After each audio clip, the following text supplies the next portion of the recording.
Hello, I am your new favorite, JJ Caballero. Not joined by today, the lovely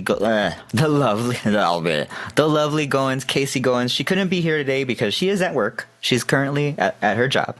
And this is MonoStereoVideo, a podcast about movie music. I'm a songwriter, producer, DJ, while Casey is an amazing hairstylist and salon owner, and we love movies and music, and this is the perfect excuse to talk about music and movies. Today, I am launching the new version of the Monster of the Week episodes. So today is the first time I am trying out video for Monster of the Week. So MonoStereoVideo, Monster of the Week episodes.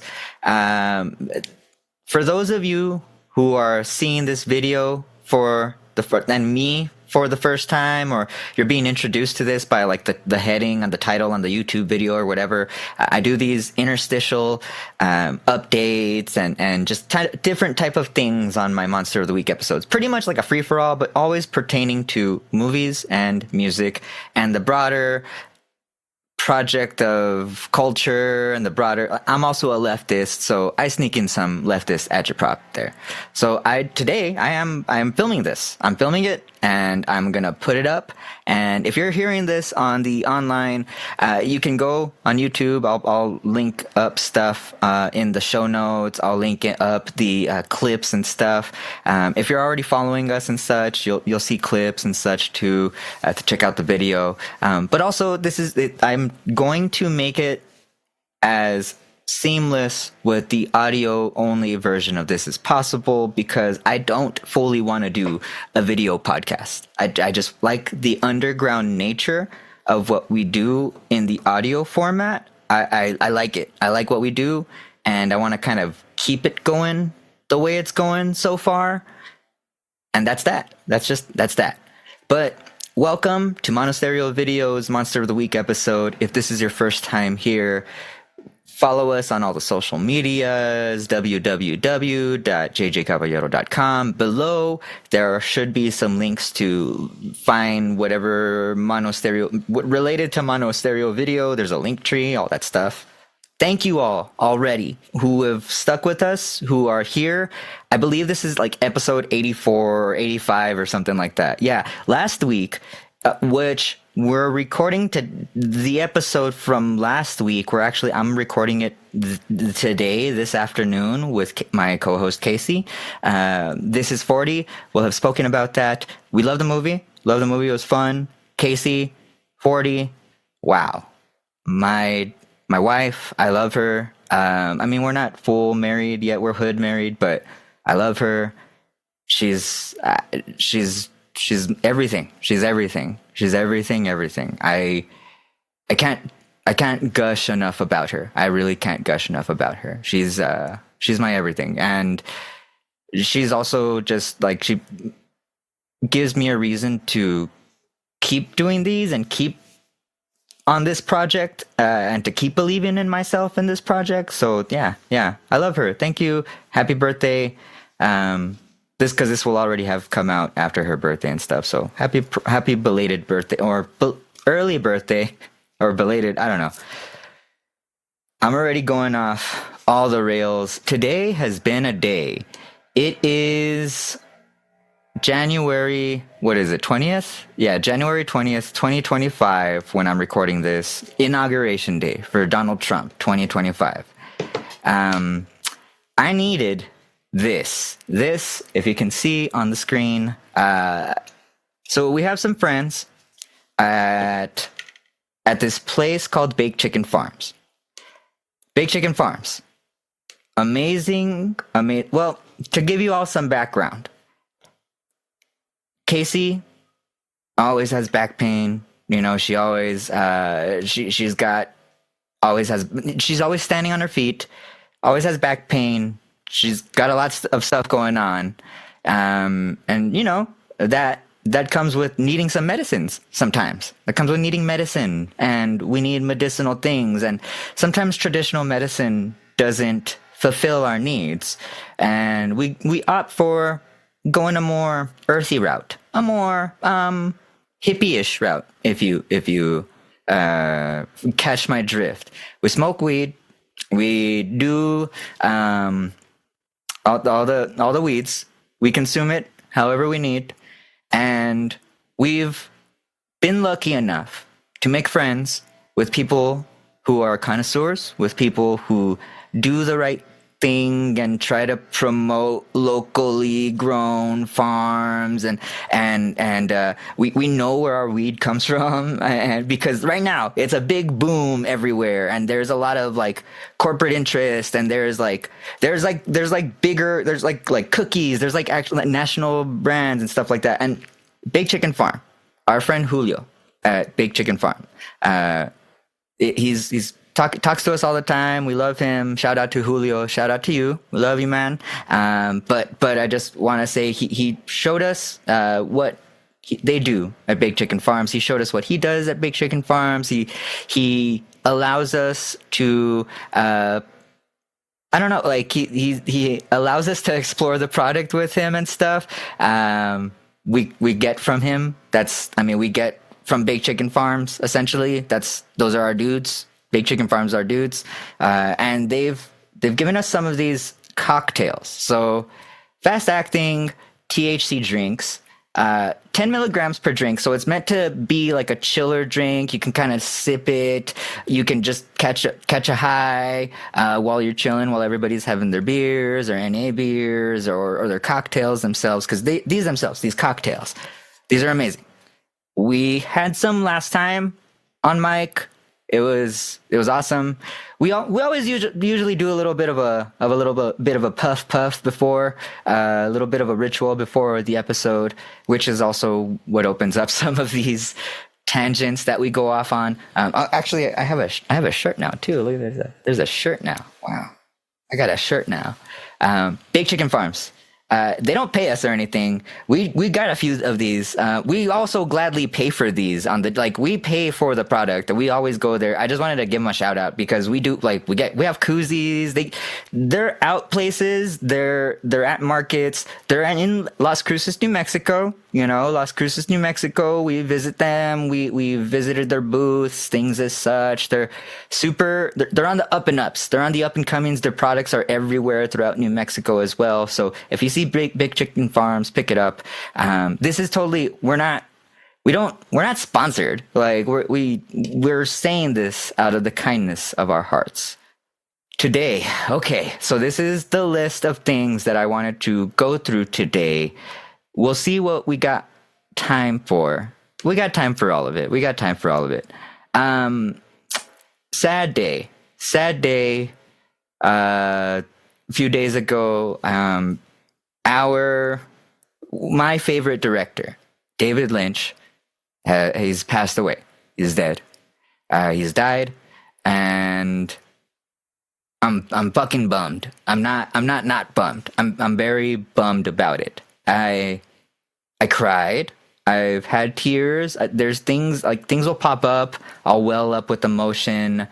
I'll see other celebrity videos talking about him and just what he's done, what he did as an artist to influence anybody who is an artist to just stay their own course and build their worlds and to be unapologetically themselves, while also maintaining a practice of self-actualization and to make art the primary goal of your life, to design everything in your life around the art.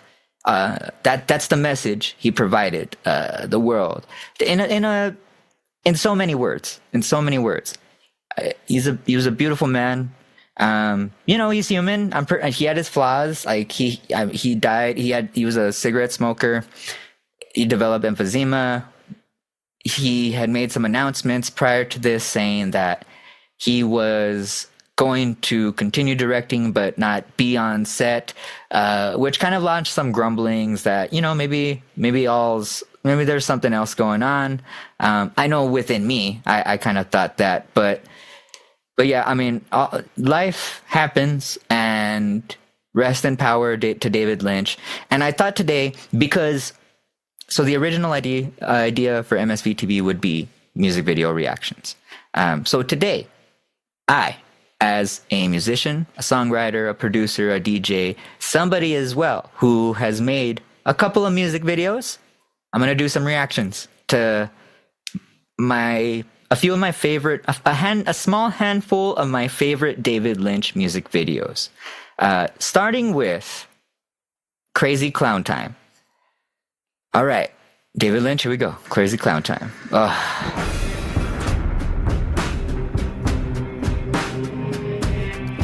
Classic Lynch, in that we're thrown into this world.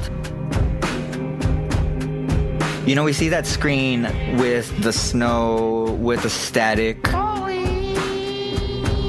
He himself is projected on a TV screen in the background while all this other stuff is happening in the foreground. Or not projected on the screen, he's on a TV screen.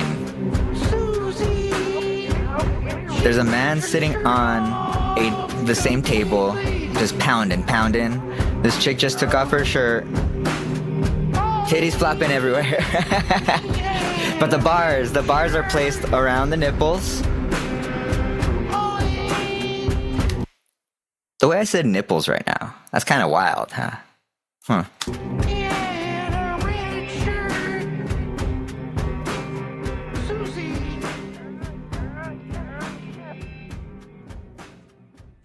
Isn't amazing? Like, this is so odd. This is so weird. But look at the framing. I just paused on a frame of an outstretched arm of a dude who's tatted up, has a sleeve up to his wrist.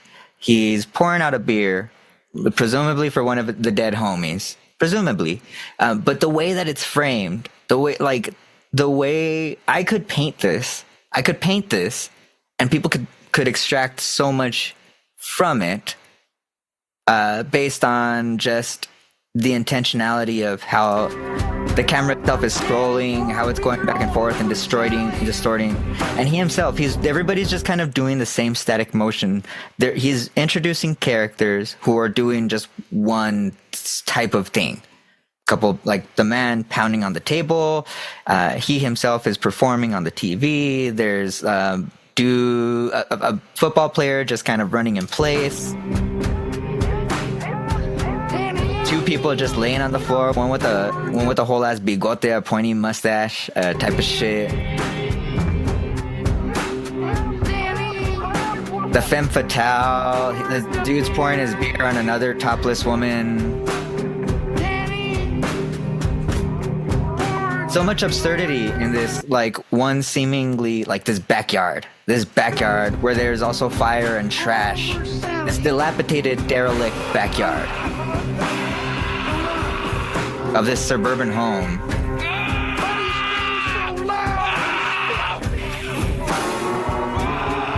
And you know, like, now that I'm watching this as such, like,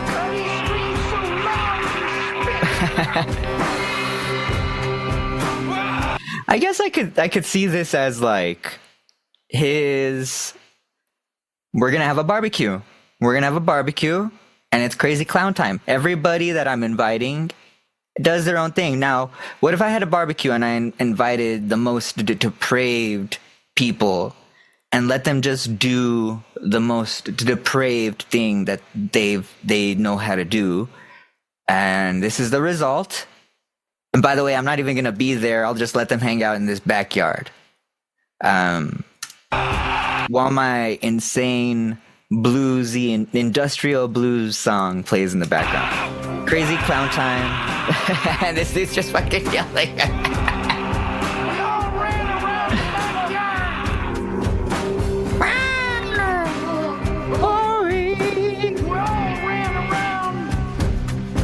And they're just all running in circles, just causing havoc. All this havoc. I love the havoc being caused in this. This is a very long video. I don't know if I want to subject you to the full thing. Oh yeah, this dude. Hold on, yeah. See this one punk. Let's get to this. I want him to set himself on fire for you guys. Let's see this. On fire. Woo! He's on fire. Signature David Lynch, like, Photoshop style graphics.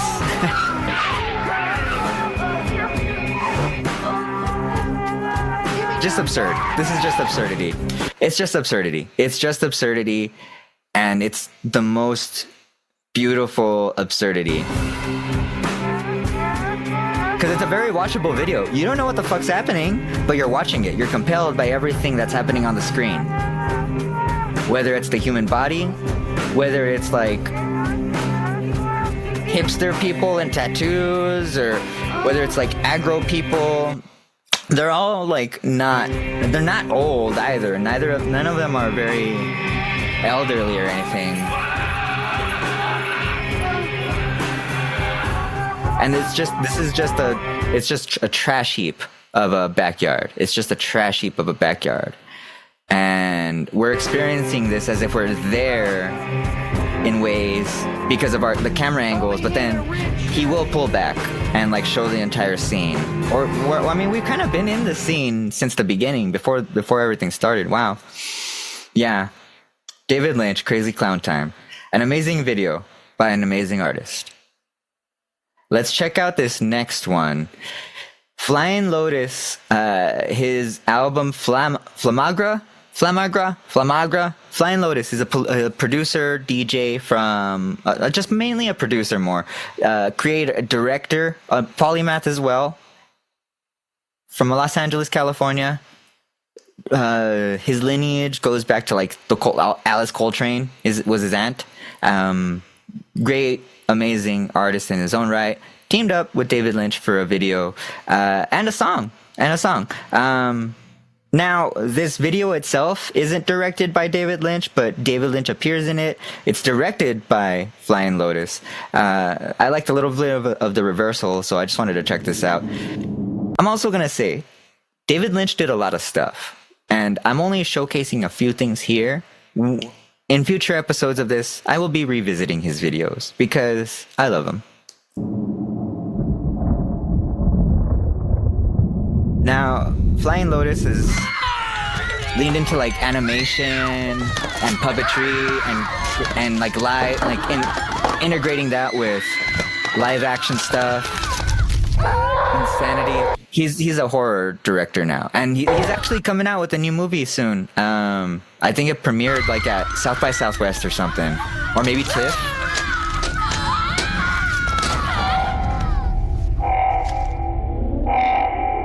So David Lynch narrates this. We're seeing a bunch of little bunny kids, or kids in bunny suits, and it's once again in a derelict apartment in a absurdist dimension. They're watching some sort of like stuffed dog puppet roll out to them.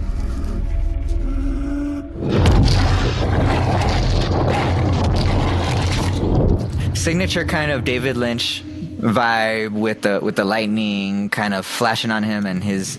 Oh, what's happening now? Oh, here we go. We see a little David Lynch head popping out of his mouth. Now, for the listeners on the pod, for the listeners here, I highly suggest you pause right now and you maybe go check this video out. The song's called Fire Is Coming, featuring David Lynch by Flying Lotus. Or just take a look at a snap of how David Lynch is here. It's awesome. His little head in the mouth of this wolf puppet. It's amazing. Yellow phone on the wall started ringing. Tommy jumped, then ran across the kitchen and picked up the receiver.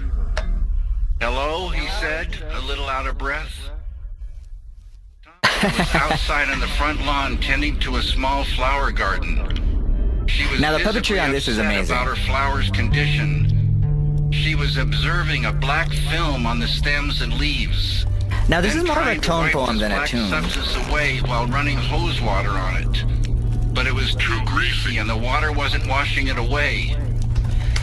And this totally takes advantage of David Lynch's timbre, of David Lynch's cadence, of the way that he narrates shit and the way that he talks. This is making full use of this.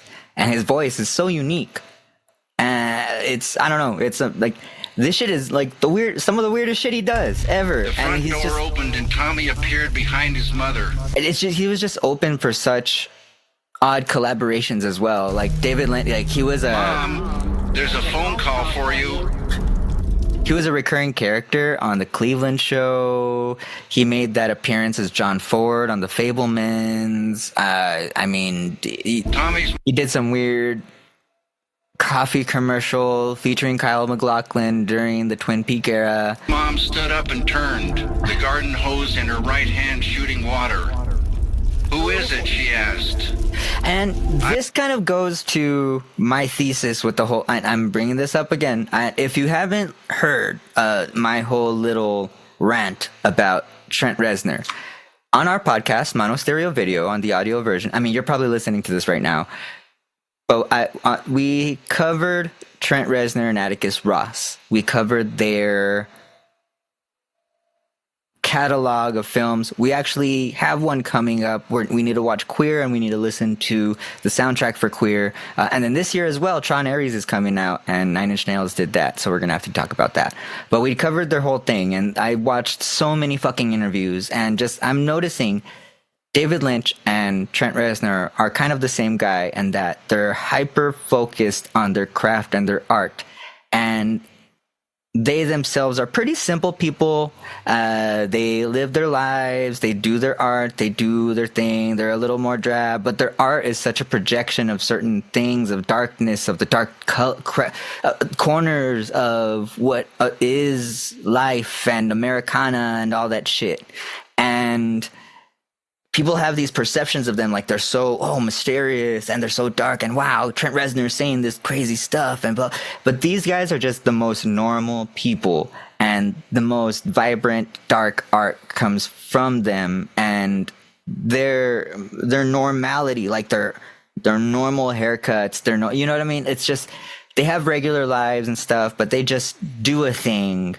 Trent Reznor can be a little more theatric in his past and stuff, of course, but that was also a projection of, well, I'm going to wear this costume and this is my art as well. But yeah, I don't know. I don't know. It's a man. It's just the normality of the person compared to the you said you would know what it's about. Wildness of their art and how that's needed. And I don't know. There's a thing there that I'm working on. Racing across her face. Something else scrambled into Tommy's awareness. And I just kind of had to end it there because some of those noises I can't deal. Some of those noises I just can't deal.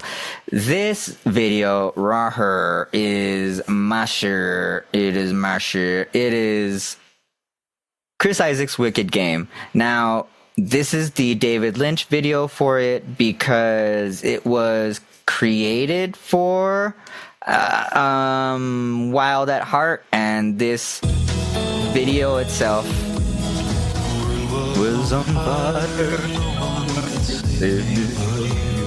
I think this might just be coming out of my right, the right audio. Oh shit, something's up.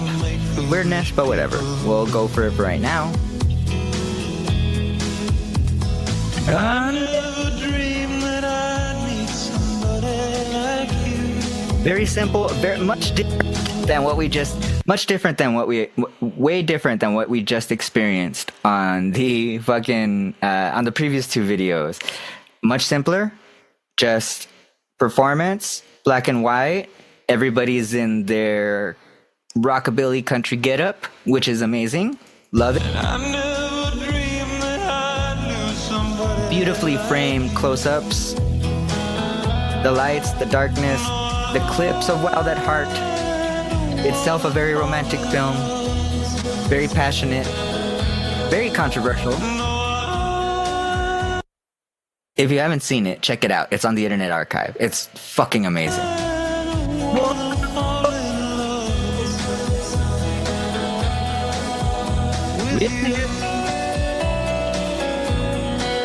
I cover this song often. I cover this song quite often.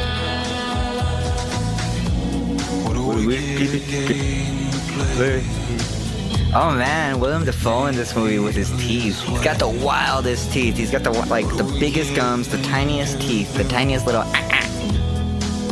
He's insane. He's insane in this movie. What we could get to say.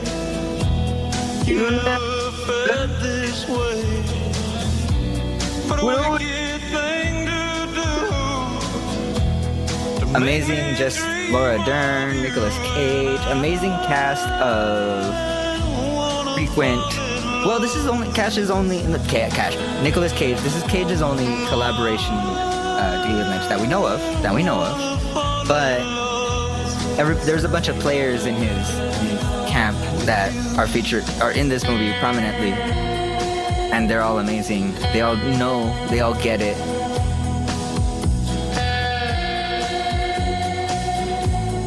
That distortion of he knows how to balance the dark and the light amazingly.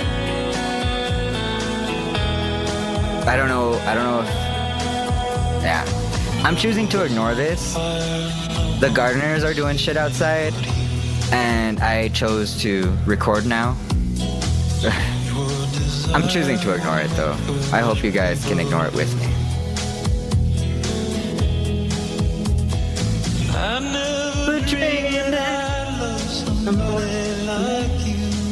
Yeah, amazing video, amazing. I can't get enough of it. I love it. We'll close out the David Lynch portion of this episode for now, because we're gonna continue doing more Lynchy stuff. We've spoken about David Lynch. Of course, we had an episode. We talked about Lost Highway, the soundtrack for Lost Highway, but this is his latest video, one of the last videos that he released with Christabel. Christabel and David Lynch's Sublime Eternal Love from Cellophane Dreams. And it's a very hypnotizing album. This song is very hypnotizing. Now Christabel was this is so cool. Just I've never heard anything like this before.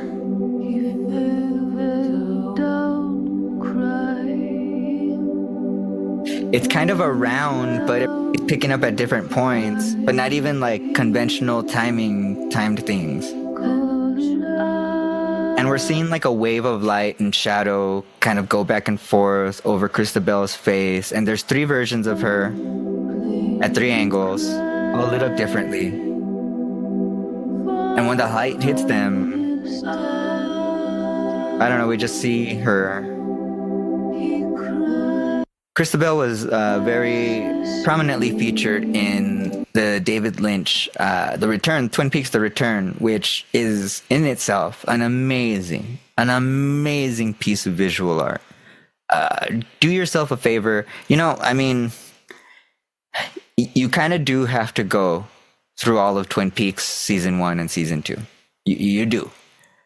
But also, if you're a David Lynch fan and you know that you know what his deal is with dreams, with reality, with structure and story, and you shouldn't expect so much. You should just kind of be along for the ride.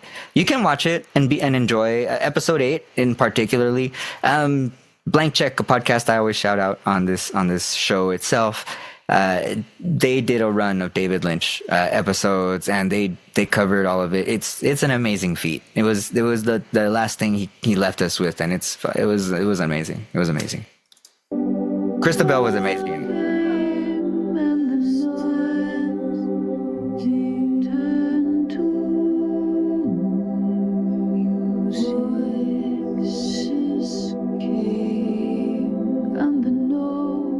That Big Chicken Farms is hitting right now. It's hitting real good.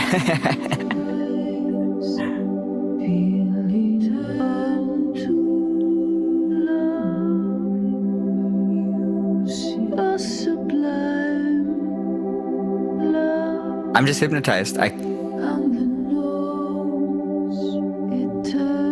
And it's so simple. He does such simple, like, David Lynch theater, which I will link and also below, like, you'll find a lot of stuff. That's where he did his weather reports. Like, he's released other short films on there, other experiments and such. You can find his short films if you want to do the digging. But also his stuff is available through like the Criterion Collection, things as such.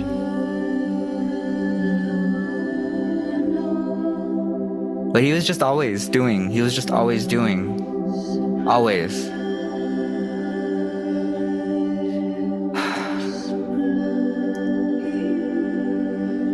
David Lynch, you're missed already.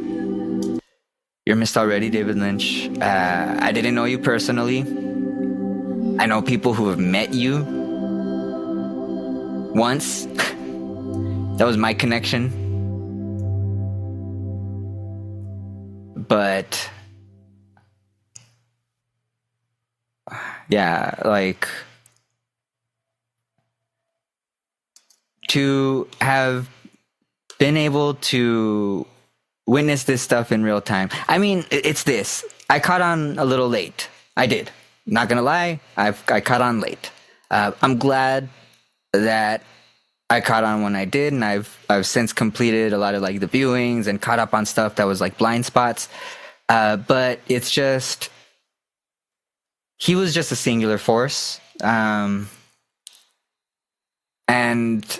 I'm going to continue to follow a path that he laid, and on my own terms, forge my own path, but similar to his path, or take advice from what his path was, and see where that leads me. And he is in the other. He was, meditation was his thing, transcendental meditation. I use his meditation app. It's a great loss, but his spirit is with us, and we love you, David Lynch. We love you so much. Alrighty. So next thing on the agenda, I want to talk about what happened today, the inauguration. I'll start on it. I'll start on the inauguration from this point of view. So Snoop Dogg and others face heat for performing at Trump's pre-inauguration ball. This is written by Andrew Limbong, posted today on NPR's website. Let's see, it goes, the rapper Snoop Dogg has been taking criticism for performing at one of President Trump's pre-inauguration events over the weekend. He, along with rappers Soulja Boy, Rick Ross, performed at the Crypto Ball, an event honoring Trump, billing him as America's first crypto president. I have some stuff to say about that right now. Social media users were quick to point out that Snoop Dogg had previously criticized anyone performing for President Trump in 2017. I'm waiting. I'm going to roast the fuck out of you. He went on to say other stuff. He was calling them performative Uncle Toms as well. That was on the first inauguration, bro. Now he's out here taking pictures with little chuds in Make America Great Again hats. We take a strong stance against Donald Trump in this house. We take a strong stance against oppression and fascism. We are leftists. I speak for myself. Casey, I don't want to force her on the issue, but she sees a lot of the things I see, and I don't want to speak for her, but this is a leftist podcast in so many words. This is. I'm not going to lie. I want to sugarcoat things for you. The music industry and a lot of the hip hop community. I saw Open Mike Eagle talk about this. I've seen so many, the thing from them is they're getting the bag. They're getting the bag. They're getting paid tons of fucking money for these corporate gigs. Tons. Like maybe even triple digit millions. Like, not gonna lie, maybe. Like, or maybe a couple million. Maybe a couple million, like, would even be, for a one-time thing. For this crypto ball, right? For probably like an hour and a half, right? And I watched Open Mike Eagle talk about this and saying that they take these high-paying gigs, and a lot of these aren't promoted or televised, or they all kind of happen behind closed doors, and they're paid high sums of money because they know that this is kind of going to be collateral. There may be collateral damage if this gets out or what have you. But these dudes are just fully like the crypto angle of this. Now, I am no libertarian, right wing crypto bro. I will say though that I am in communication with some friends and with people, and I talk to those people. Like I do extend my hand to certain people because I've also like there's a Reddit group. It's called Bread. It's leftist crypto people. There's a bread chain. They're called bread chainers. It's that type of thing, and it's trying to use the alternate infrastructure posed by crypto currencies and the alternate way of doing things, and to in order to try to redistribute wealth or to develop our own way to communalize that and distribute wealth. And it's a whole lefty thing. It's a leftist project. I've read white papers, I've read things, and it's not, they're not trying to like sell on a product and they're going to inflate the price of this. No, it's just there's a singular coin, and the way it works is it's very different. It's very boring, and I don't want to bore you with the details here.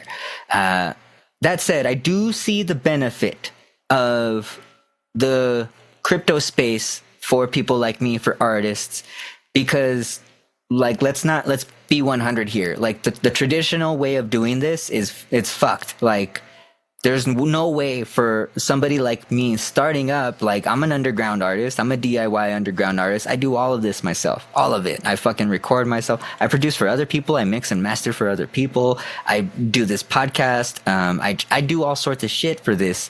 And the mechanisms at play, mechanisms for distribution, for the word to get out to you, they are all tainted. They are all tainted by the same corporate hands that taint everything else. I'm one day, like, I'm going to talk about TikTok at one point. I'm going to talk about, I don't even care about it, but I'm going to talk about social media within music at one point too. But any sort of alternative to that, I am willing to look into. I am willing to have a conversation about. And if somebody asks me to be a part of something that, you know, is like a ground effort to help people and they want to hear my opinion on it, I'm going to be there to provide my opinion for this. I know that cryptocurrency has a bad, like, environmental footprint.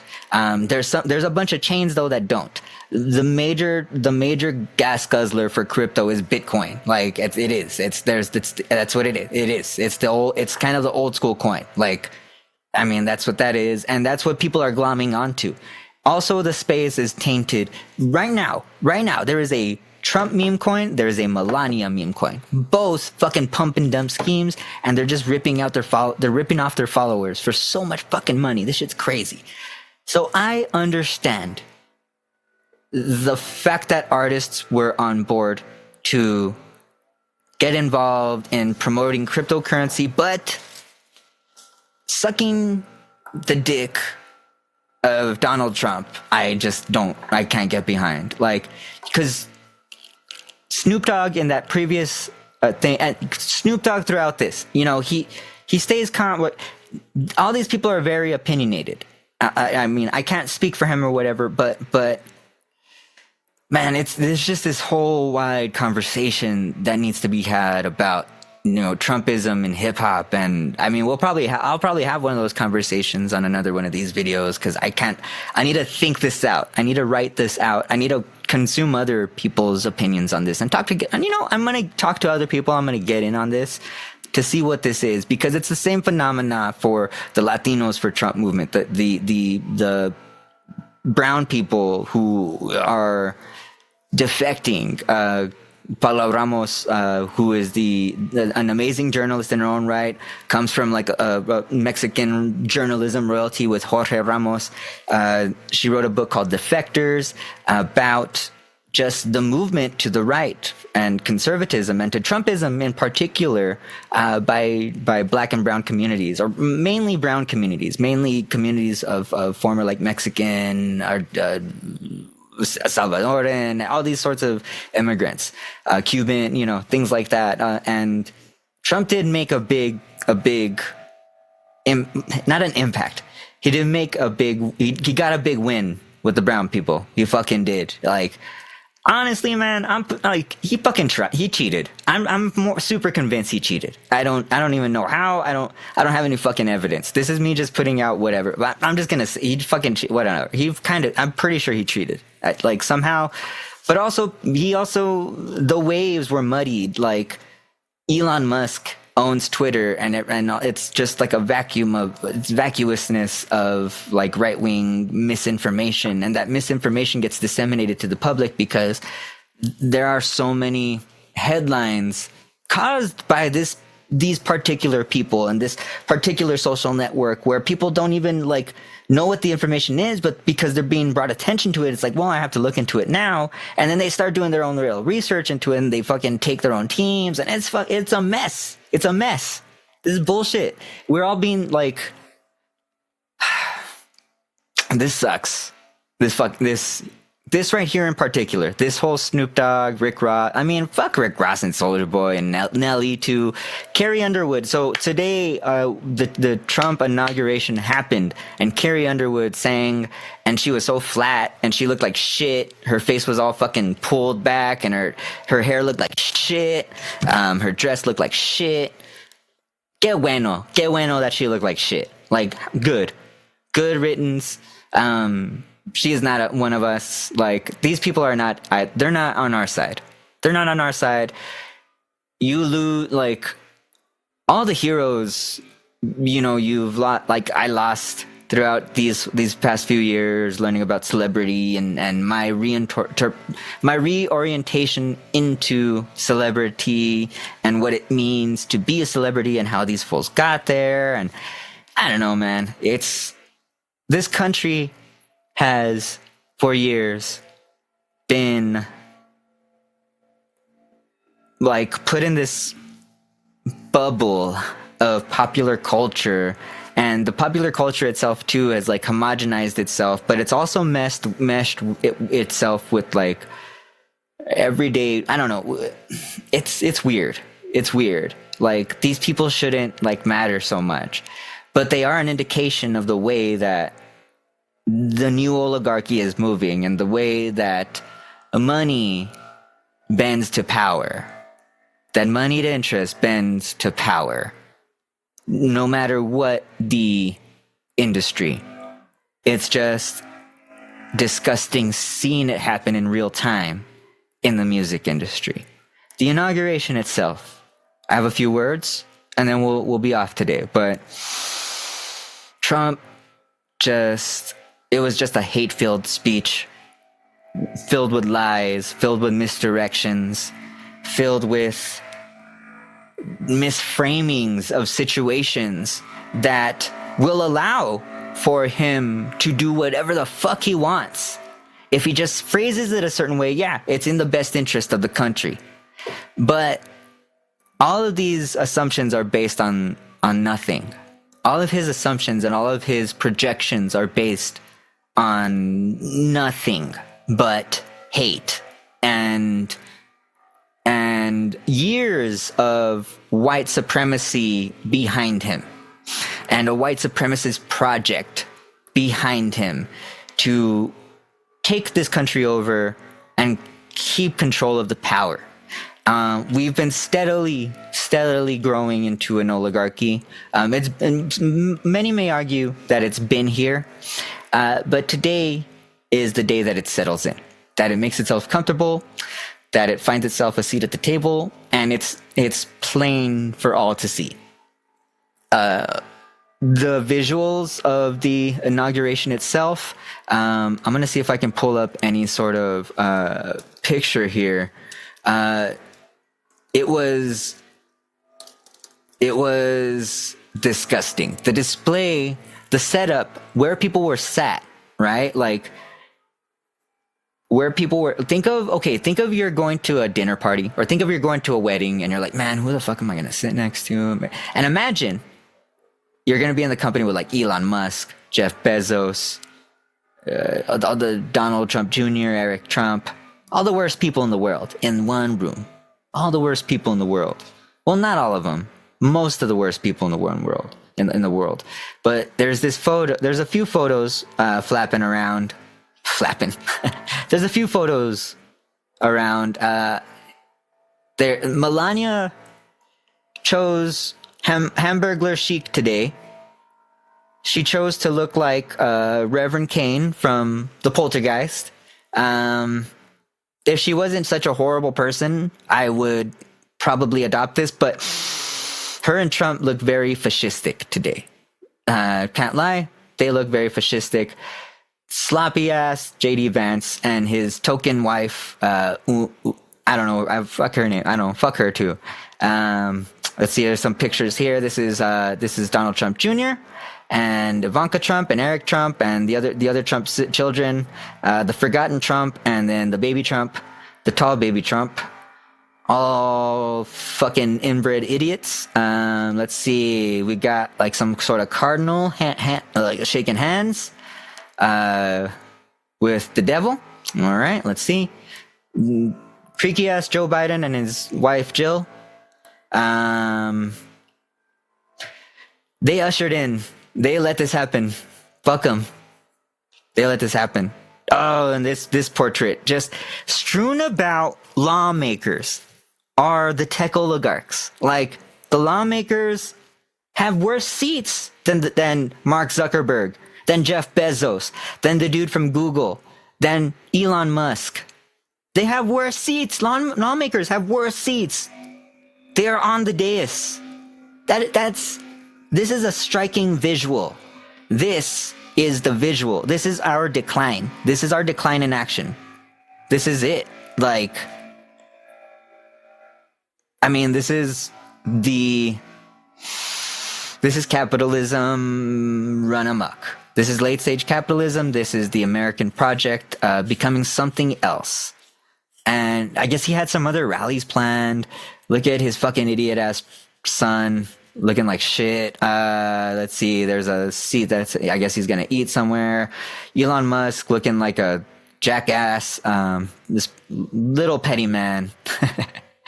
Oh, whoa. The Argentinian president Milei was there. Wow. That man is a fucking anarcho-capitalist. Now, okay, like, so this guy in crypto land, like, Argentina is a big bastion of what what people think is going to happen. They think is going to benefit crypto and shit. But this guy is also a fucking idiot and a fascist and, like, is also tanking their economy currently. Pay attention to things that are happening around you, my crypto friends. Like, please, just please. Some goobers, the other devil, George W. Bush, gross. I'm just looking at gross pictures right now for the listeners. You don't want to see these pictures. I don't even know why I'm torturing myself. There's a bunch of there was Proud Boys and shit outside. A bunch of his supporters got shafted. Like, they came from all sorts of places across the country and they got shafted, in oh yeah, the Baked Chicken Farm website is right here. Whoa, that's a nice website right there. Wow, that's a nice one. But so, a bunch of people were not so inauguration usually held outside. During Obama's second inauguration or something, it was colder outside than it is today outside where they're at in Washington D.C.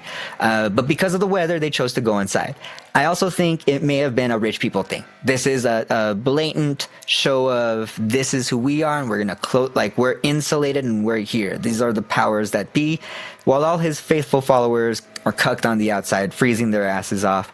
A lot of people were mad. I hope this is a galvanizing point for all of them. But if it's not, que bueno. Que bueno, go wait outside. Wait outside for your fucking baby king. For your baby king. And with that, this first episode of MonoStereoVideo, Monster of the Week. The first episode that I'm filming. This is, I believe, our 85th episode. We're thankful to you for being here. We're thankful that you've continued to join us on this journey. Thank you for listening to my screeds. Donald Trump is not your friend. He is not here to help us. along the way, there's some more stuff I want to do with these MonoStereoVideo Monster of the Week videos and just these episodes, because we're going to need this year. So I'm going to do a little more education and educating myself and disseminating the right type of information so that, who knows, like if you're stuck in a conversation with somebody that like a Trumper that is just like blah, blah, blah, blah, blah, you know how to shut them the fuck up. Like maybe I can just give you that ammo so you can know how to shut them the fuck up. He's not a man for free for free speech. Let's see. In his speech, the biggest thing for me is the two biggest things. The border. He's declaring a national emergency here at the border. There's no reason for that. There is no reason for that. The national emergency, like, they should just fund judges. They should fund the border, but they should fund it the right way. Fund judges, fund organizations that can help this process go much smoother. And then if they had the judges, if they had the right mechanisms to vet people to come into the country and the right, it is a mess. It is a mess when people get stuck and they get released and they don't know what the fuck's going on. But they're not the problem. Like, immigrants are not the problem. Immigrants aren't causing crime like the powers that be say. It's like they're 80% less likely to cause crime. That's the statistic. They are 80% less likely to cause crime because their fucking citizenship, them being here, depend on that. They also pay taxes like everybody else. When they buy shit, when they're they get if they're getting paid under the table, they're paying those taxes still. But they also don't have the protections that, as an American citizen, I have as an employee. They're also not going to they're not paying into Social Security, so they're not getting benefits of Social Security because, but they still pay everything else. When people from Vids come over here and they shop, they pay our taxes, then they go over there, there's duty-free shit. Like, you know what I mean? Like, they're paying into taxes here. They are. They're not. And at the same point, there are swaths of this country that are just empty. Rich people own huge swaths of land for potential like commercial zones or for potential, and they're using it more and more every day, building more commercial zones, building out more expensive housing, pricing people out of the housing market intentionally, like just to keep. They don't want a lower class. Like we're heading into a pseudo caste system in ways that where we're heading that way, and immigration is like, I guess I'm even conflating it there, but the way that they're managing it doesn't help the situation, and they're going to deport a bunch of people, and they're going to deport a bunch of the wrong people. If you're listening to this and you are from El Paso, or you're in Phoenix, or maybe you're in Chicago, Los Angeles, border towns like Eagle Pass, you're gonna see there is a strong possibility that you're gonna see raids, that you're gonna see people being violently taken away in cuffs or whatever the fuck, violently detained while they're just going about their day, while they're working, while they're making deliveries, while they're stuccoing something, while they're putting up drywall. You're gonna see this shit. You're gonna see it. And, nobody knows the charges that they're going to file against them, making them seem like they're criminals or what have you, because they have all the jurisdiction to do that. They can do whatever the fuck they want. There's no guardrails anymore. People don't even, when this happened back in the day, this has already happened.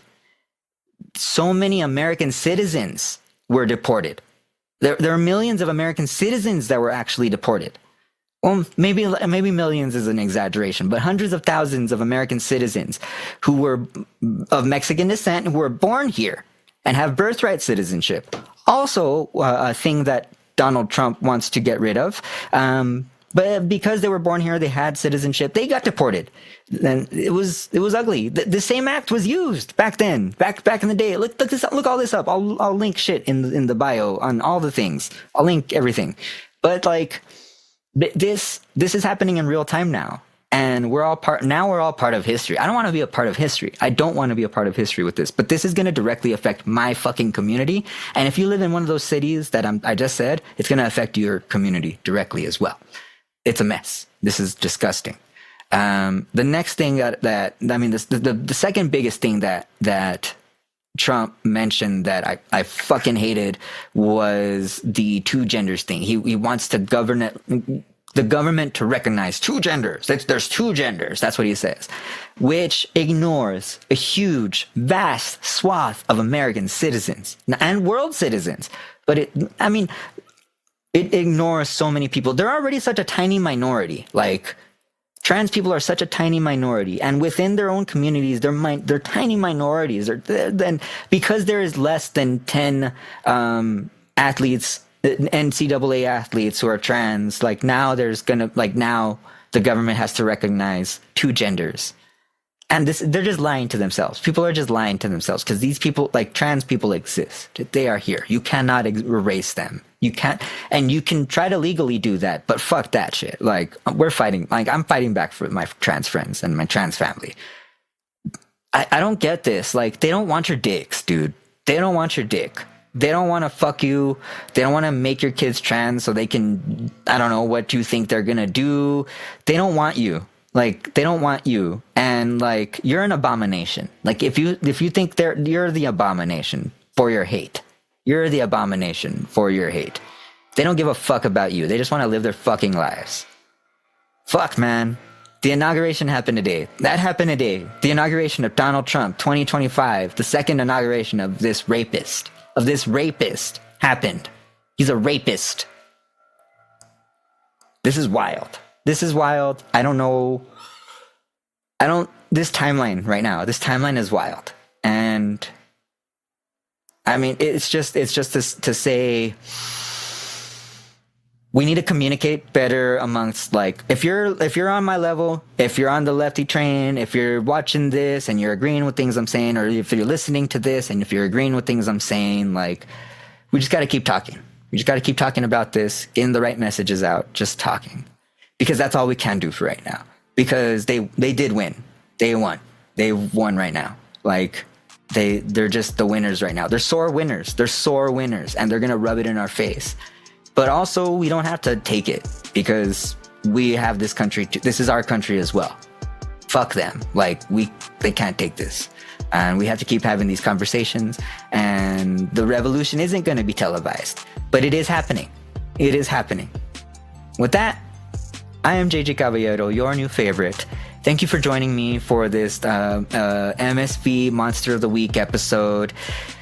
Next week, I don't know 100%. I think we're gonna try to get my mom in here for the Bodyguard episode at some point. But also I want to do Decline of Western Civilization documentaries. I want to do Moon Age Daydream this year. There's some stuff. But thank you very much for listening today.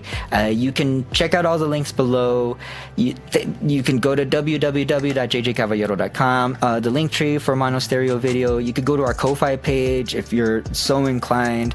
We do take donations. We take tips. And at any sort of monetary, I think it starts out like at $3 or whatever. If you have that, that's cool. That's totally cool. If not, share these videos, send this to all your friends. If you know anybody out there that loves movies and music and movies and also leftist politics and how the broader landscape of this stuff affects culture, share this with them. Thank you very much, and we will listen to you later.